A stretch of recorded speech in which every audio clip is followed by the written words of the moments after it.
We are witnessing a total political system failure in America. If you're anything like me, you may find yourself constantly overwhelmed by everything that's wrong with politics. And when I say politics, I'm not talking about Democrats or Republicans. I'm talking about the flaws that exist in our political system, regardless of which party is in power. And I know it's hard to talk about politics these days, but look, the government is ours. We pay for it, so it needs to work for us. And right now it doesn't, and I mean it really doesn't.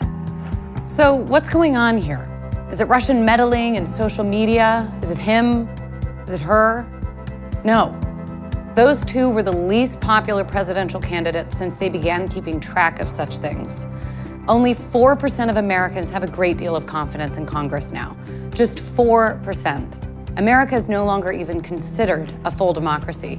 We are witnessing a total political system failure in America, which is the complete opposite of what our nation's founders had in mind. So I'm going to show you 3 lines that show what's causing this failure, how we can fix it, and what you can do about it. So here's your first line. What I want you to do is take any issue you really care about and picture it on this line. This line comes from a Princeton University study that shows how public opinion influences the laws that Congress does or doesn't pass.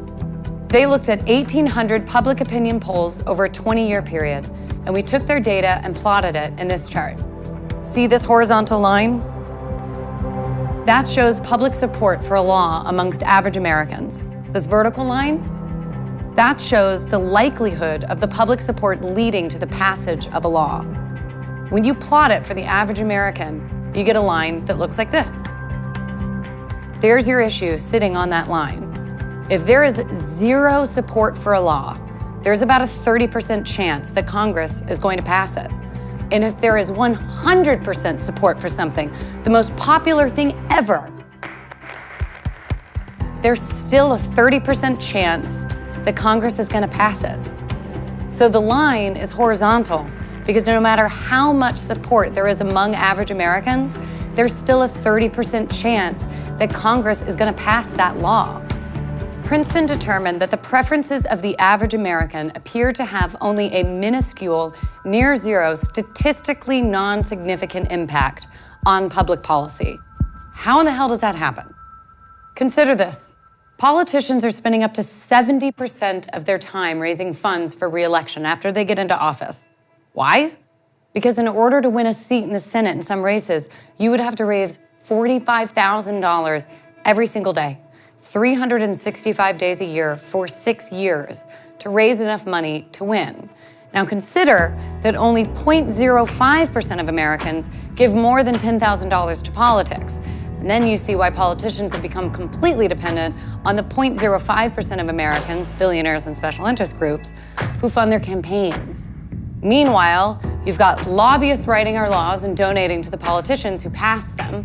We have a 2-party duopoly of Democrats and Republicans that makes it so that independents can't win, while the American people are leaving the major parties in droves. As you can see here, nearly half of American voters are now registered independent. And then there's gerrymandering, with politicians drawing the boundaries of their own voting districts into crazy shapes designed to prevent competition. Today, only 14% of House campaigns are actually competitive. 86% of them are not. And we wonder why young people feel that their vote doesn't matter. I've covered a lot here, but it all adds up to this vast ring of influence over our elected leaders. It's a corrupt system in which we, the people, have near zero influence over our own government. And that is sad. That is not the country I feel like I grew up in. But what's worse is that by allowing this to happen, we are causing the failure of the most important issues facing our nation. We're wasting trillions of dollars a year on fraud and abuse in our own government. 1 in 5 American children live in poverty. Our health care is the most expensive in the world. We have more people in prison per capita than Russia and China. We're losing jobs to the rest of the world, and we're not even doing enough to keep our air and our water clean for our children. America was founded on the promise of self-governance, but instead we have statistically non-significant impact on public policy.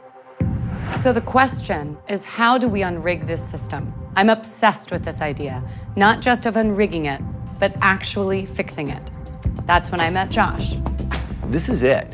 This is the issue behind the issues. If we fix the system, we'll have so much more power to fix everything else. So I spoke to some of the most brilliant people in the country. Constitutional scholar Lawrence Lessig, Zephyr Teachout, and dozens of other constitutional scholars and experts and strategists.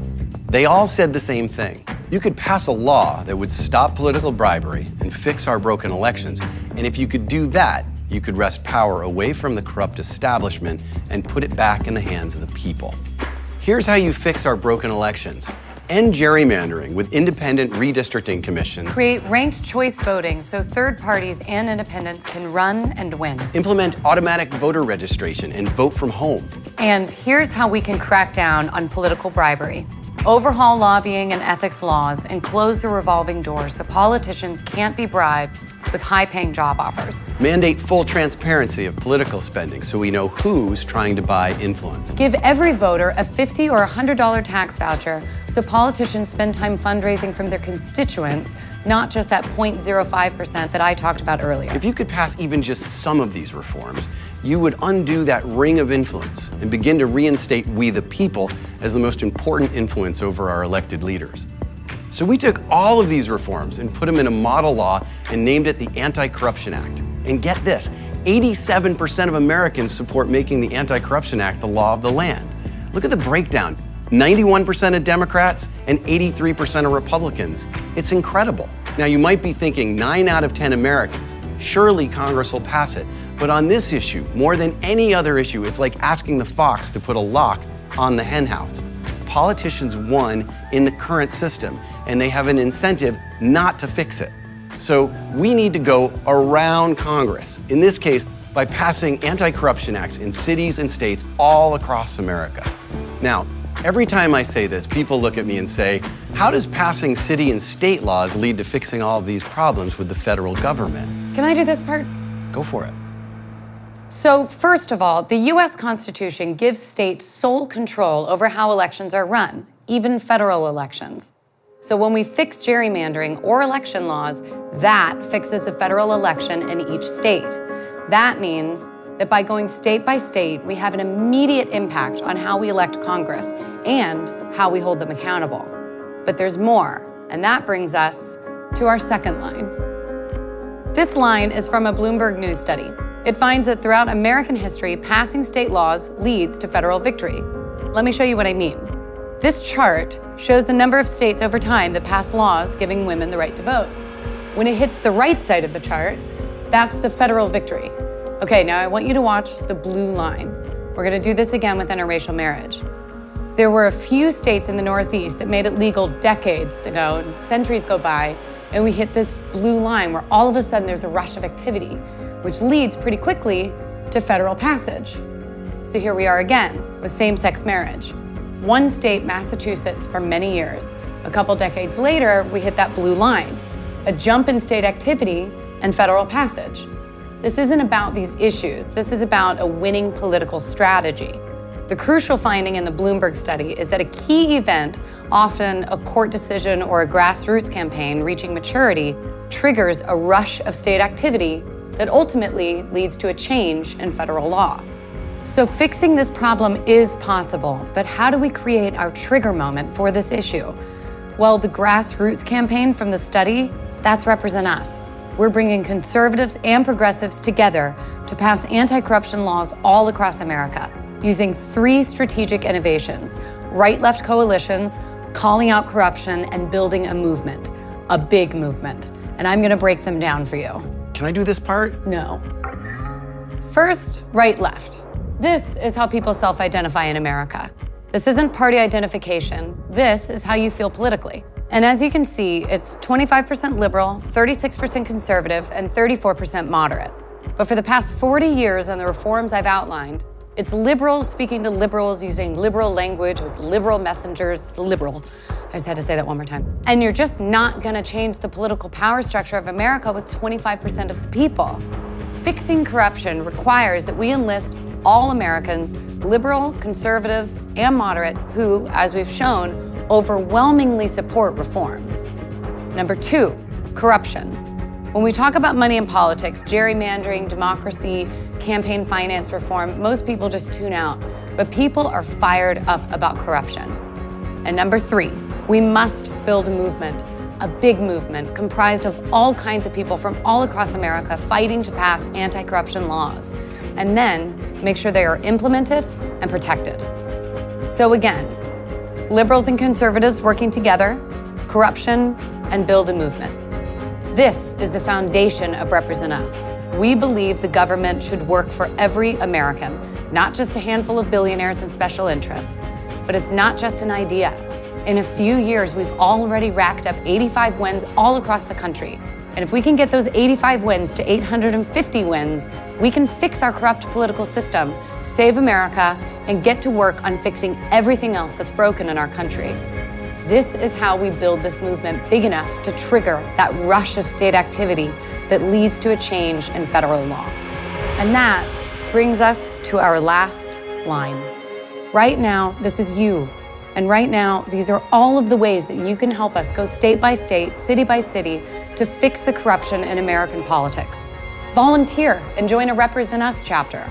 Or, if that's not your thing, join the Commonwealth to make a monthly donation in support of someone who does volunteer. 100% of your money goes straight to passing these laws, not to overhead or our expenses. Every voice matters. Your voice matters. If you do nothing, nothing changes. But if we all do a little, we can win together.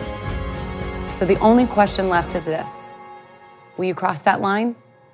Join us at represent.us.